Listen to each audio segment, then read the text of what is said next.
Já parou para pensar em quantos celulares você já teve na vida? Quantas roupas você compra por ano e quantas delas você nem usa mais?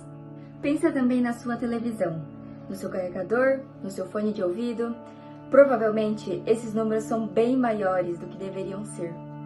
E a pergunta que a gente precisa se fazer é: isso é falta de cuidado nosso ou existe algo estruturado por trás disso empurrando a gente a sempre consumir e descartar cada vez mais rápido?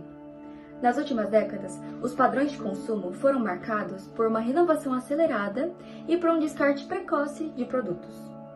Nosso objetivo hoje é entender a fundo e mostrar que esse problema não começa na lixeira, ele começa na confecção de bens de produtos.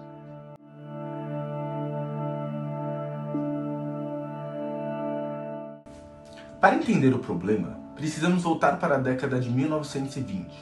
Foi neste período que o ato de consumir passou a ser distorcido pela indústria, tornando-se motor de um colapso social e ambiental. É aqui que nasce o conceito de obsolescência programada, que é a estratégia de criar itens com prazo de validade reduzidos de propósito, apenas para obrigar o consumidor a comprar de novo. O grande símbolo dessa manobra foi o cartel Philips. Gigantes como a General Electric, Philips e Osram se reuniram para encurtar a durabilidade de suas lâmpadas. A razão? Elas não conseguiram produzir algo melhor. Eles perceberam que lâmpadas que queimavam antes garantiam mais lucros.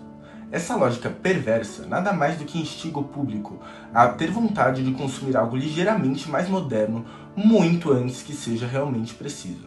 Exatamente esse mecanismo que opera hoje em praticamente todos os setores de consumo.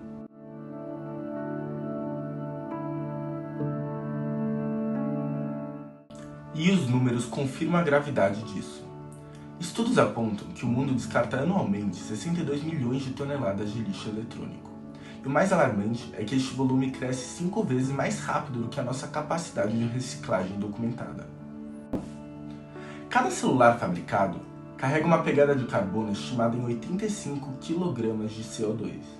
E o Brasil faz parte desse cenário. Somos o quinto maior gerador de resíduos eletrônicos do planeta, com um volume imenso do descarte feito de maneira totalmente incorreta. Mas o impacto não é só ambiental. A Organização Mundial da Saúde alerta sobre a precariedade da parte da reciclagem de eletrônicos, expondo trabalhadores a metais pesados como chumbo e mercúrio, sem qualquer equipamento de proteção. Ou seja, o descarte inadequado impacta negativamente as populações mais vulneráveis, tornando-se também uma questão de justiça social.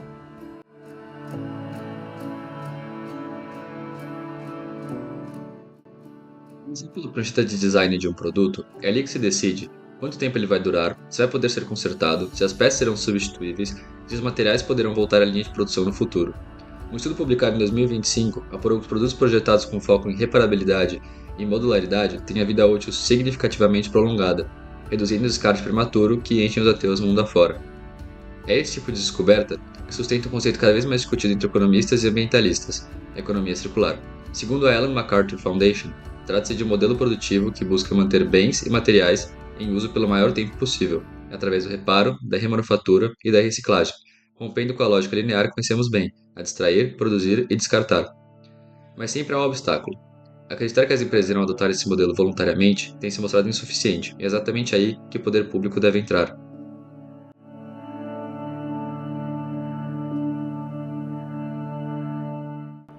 No Brasil, o principal instrumento de política pública para esse problema é a Política Nacional de Resíduos Sólidos, a PNRS, instituída pela Lei nº 12.305, de 2010.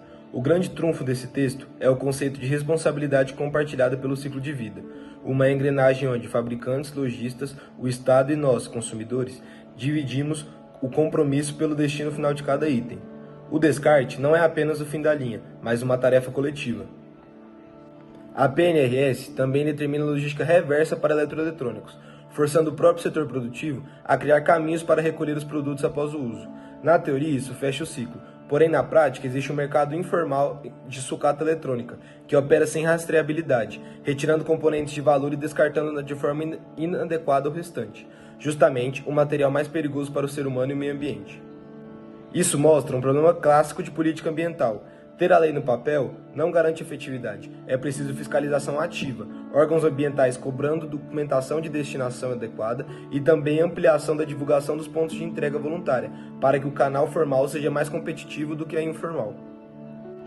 Em nível internacional, essa discussão se conecta aos Objetivos de Desenvolvimento Sustentável da Agenda 2030 da ONU. Duas metas são centrais: a meta 12.5, que prevê reduzir substancialmente a geração de resíduos até 2030 por meio da prevenção, redução, reciclagem e reuso, e a meta 12.8, que trata do direito à informação para uma vida sustentável, o que reforça o papel da educação ambiental como política pública e não só como campanha pontual.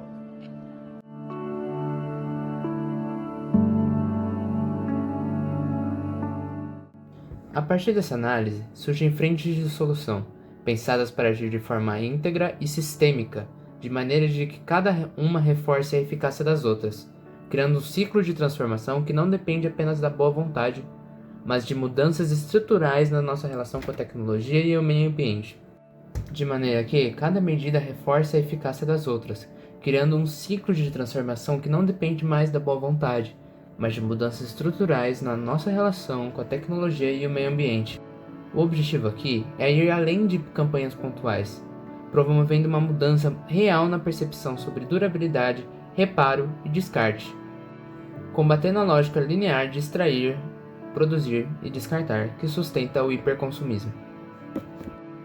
A primeira é a implementação de programas de educação ambiental permanentes, que integrem escolas, universidades e canais de comunicação. A segunda consiste ao incentivo do ecodesign como norma. Precisamos de instrumentos de política pública como certificações de reparabilidade e exigências regulatórias, que obriguem o setor produtivo a considerar o ciclo de vida de um item desde as primeiras etapas de sua elaboração. Dessa forma, iremos priorizar a modularidade e a substituição das peças, sendo essa a forma mais eficaz de impedir o descarte prematuro e incorreto, garantindo que os materiais retornem ao sistema de reciclagem. A terceira foca no fortalecimento da fiscalização e na efetividade da logística reversa. Isso significa não apenas cobrar o cumprimento da PNRS, mas também ampliar a inspeção sobre o mercado informal de sucata, que expõe os trabalhadores a metais pesados. É uma questão de justiça social e saúde pública garantir que o descarte seja feito em locais rastreáveis e seguros. A quarta frente propõe incentivos econômicos robustos, tornando o canal formal mais atraente do que o informal. Isso envolve oferecer descontos ou créditos ao consumidor que utiliza os pontos autorizados, ao mesmo tempo que se criam mecanismos fiscais para premiar empresas que investem em manufatura e na integração profunda de seus produtos em programas de reciclagem de larga escala. Por fim, combinadas, elas atacam as três frentes do problema ao mesmo tempo: a cultura de consumo, o design de produtos e o acúmulo de resíduos sólidos.